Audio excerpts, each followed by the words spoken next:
Ladies and gentlemen, thanks for joining me. It is Wednesday, so we have wide receiver, tight end, and defense rankings coming at you. In today's video, we're going to go over the top 36 options at wide receiver so you can be fully prepared to crush your opponents this coming weekend. As always, if you have any start or sit questions, please drop them down below. I would love to get back and engage with you. If you're new to the channel or enjoying the content, please like and subscribe. The support means everything to me in my road to my first 100 subscribers. With that all out of the way, let's get into week 11's wide receiver rankings.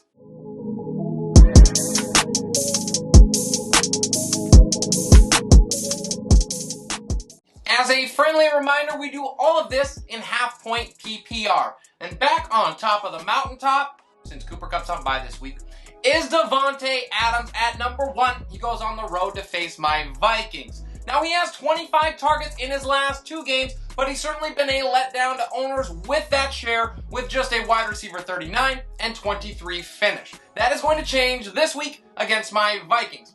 I know how this works. I've seen it. I've lived it. Oh, and the Vikings also give up the 7th most points per game to wide receivers, in case you wanted stats too. Next up at number 2, we have Tyreek Hill. He is at home against the Cowboys. Now, he has 2 finishes in the top 5 in his last 3. However, he hasn't broken 100 yards since all the way back in week number 4. I think that he breaks that streak here, unless, of course, Trevon Diggs has like 100 yards worth of defensive pass interference penalties. Actually, he still might do it anyway. At 3, it's Deebo Samuel. He goes on the road to face Jacksonville. Deebo is wide receiver 3 on the year, so this ranking seems fitting. He did it all last week, rushing 5 times and catching 5 out of his 5 passes. In the process, he racked up 133 yards of total offense and scored 2 touchdowns. This guy is dynamite. A.J. Brown gets to stay home, and he gets the Texans this week. There isn't enough time for bad Houston stats, so I'll just give you 2. They are bottom 5 in yards per pass attempt and bottom 10 in touchdowns allowed per game. A.J. Brown faced Lattimore and Ramsey over his last 2. He is sick of not producing. He's about to blow the lid completely off. Rounding out my top 5 is Stefon Diggs. And this was the week that owners were waiting for. Against the Jets, he racked up 162 yards on 13 targets and scored a tutty. He is going to keep it rolling in a great matchup against the Colts. Justin Jefferson is in at 6. He gets Green Bay at US Bank Stadium. And oh look, you give the ball to the stud and he produces. Are you taking notes, Captain Kirk? Jet turned 9 catches into 143 yards in a brutal matchup. He now gets Green Bay, and they give the 5th fewest points per game to wide receivers. Kirk, did you take notes? Up next, at 7, we find Jamar Chase. He goes on the road to face the Raiders. Since his 200-yard outburst, Chase has just 81 yards in his last 2. He is too talented to be held down much longer. Fresh out of the bye, he gets back into the Rookie of the Year conversation that Mac Jones is currently trying to steal from him. Next up, it's Chris Godwin at home against the Giants. He's my 8th ranked player. Hampered or not, Godwin certainly let down owners with just 57 yards on 8 targets. I say in this game, he is a big part of Tom Brady's temper tantrum as the Giants are just trying to get to the locker room.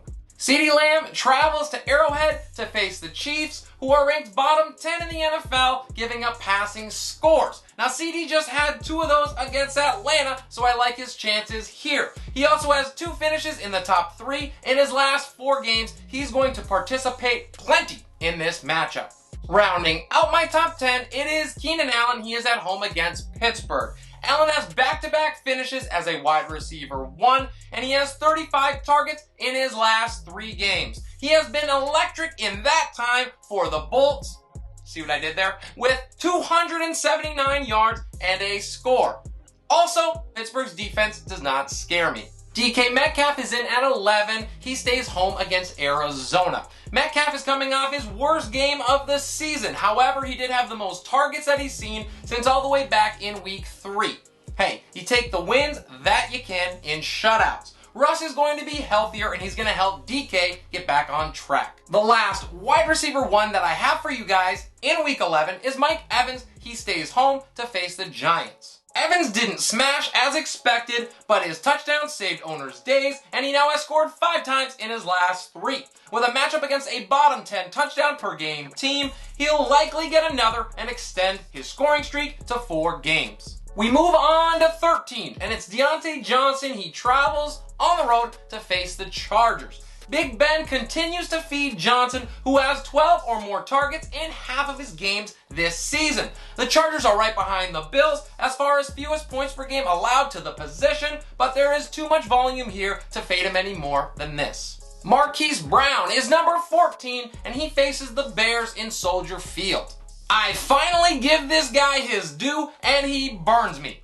That's life, I suppose. He still saw 13 targets last week, his average in his last 3.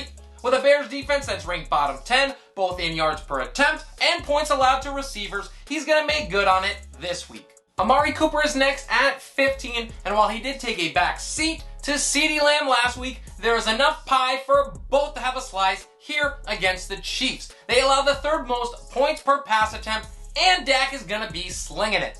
We move on to Brandon Cooks, and he faces Tennessee on the road. Cooks is averaging 10 targets per game in his last 4 and gets a Tennessee defense that is allowing more points per game to wideouts than anybody. Coming out of the bye, Tyrod Taylor should be more settled in too. I hope you bought him last week as advised. There is boom potential here. We move on to 17, and it is Jalen Waddle against the Jets on the road. Waddle has 27 targets in his last 3, and the value of those targets should go up with Tua finally back under center. At least I think so. The Jets allow 8 yards per pass attempt, which is 2nd worst in the NFL. T. Higgins travels to Vegas, and he is here at 18. Now, the Raiders don't give up a ton of passing yardage. However, they've allowed the 5th most passing touchdowns in the NFL. Now, that is perfect for Higgins because he has a specialty in the red zone, and I think he scores here. Next up at 19, on the road against Carolina, is Terry McLaurin. Carolina ranks top 4 in passing touchdowns per game, yards per pass attempt, and fantasy points allowed to the position.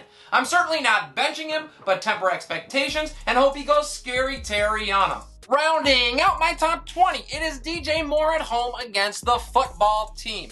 Now, I sure hope that Cam can save DJ because it is so painful to watch the talent wasted. Without a wide receiver to finish in over a month, Washington is just what he needs. The football team allows the most touchdowns per game and the 2nd most points per game to wideouts. As we move to number 21, we find DeAndre Hopkins on the road to face the Seahawks. Nuke has already missed the last 2 games as he continues to deal with his hamstring injury, and I have a bad feeling that they hold him out at least 1 more to get to Arizona's bye. I will rank him for now, but check back in on Friday. At number 22, it's Michael Pittman. He goes on the road to face the Bills. Pittman finally came back to earth, but he did so in a respectful way. He still had 71 yards on 5 catches. The matchup here is brutal, so we need to temper expectations. However, there is plenty of reward waiting as well. Adam Thielen gets Green Bay this week, and he is here at 23.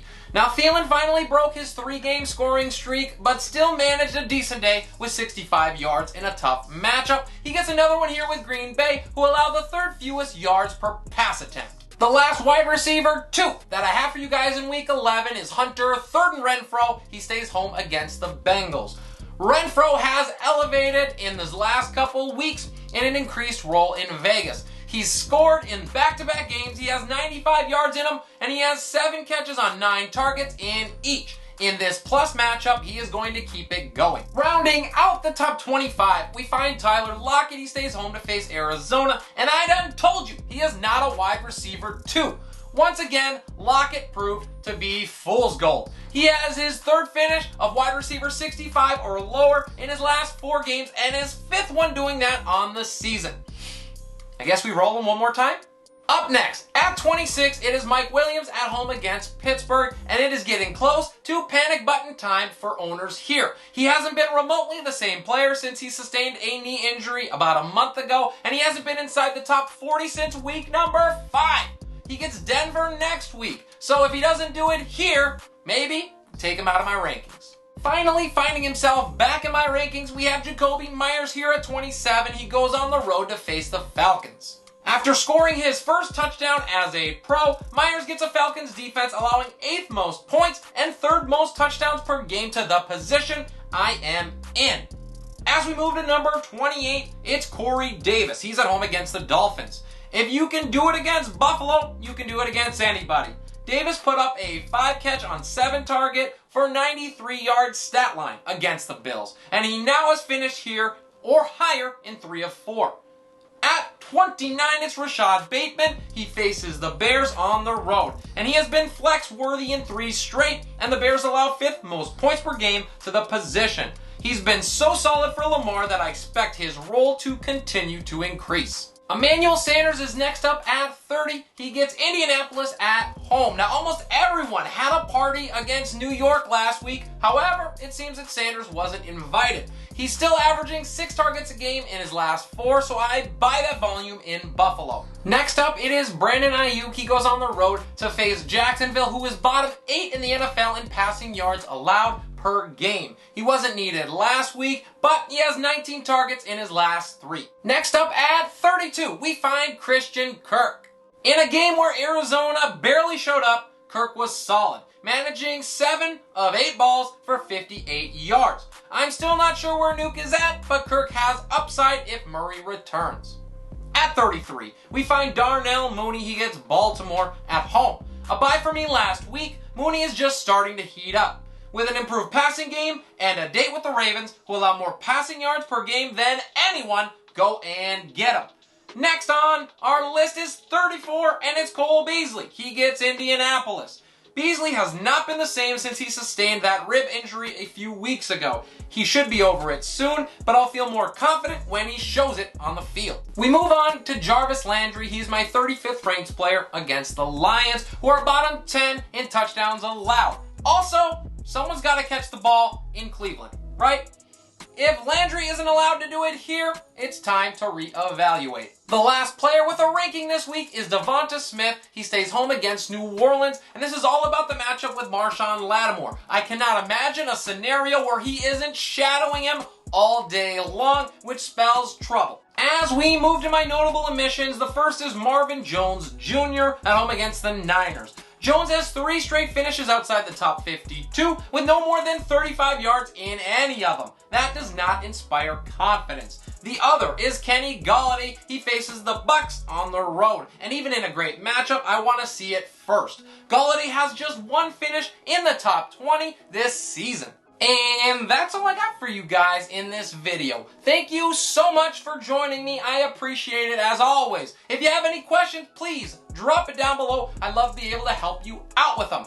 If you are new to the channel or you are enjoying the content, please like and subscribe. I greatly appreciate all of the support on my road to my first 100 subscribers. This is Relentless Press. I am your host, Abraham Opaz, and we'll see you next time.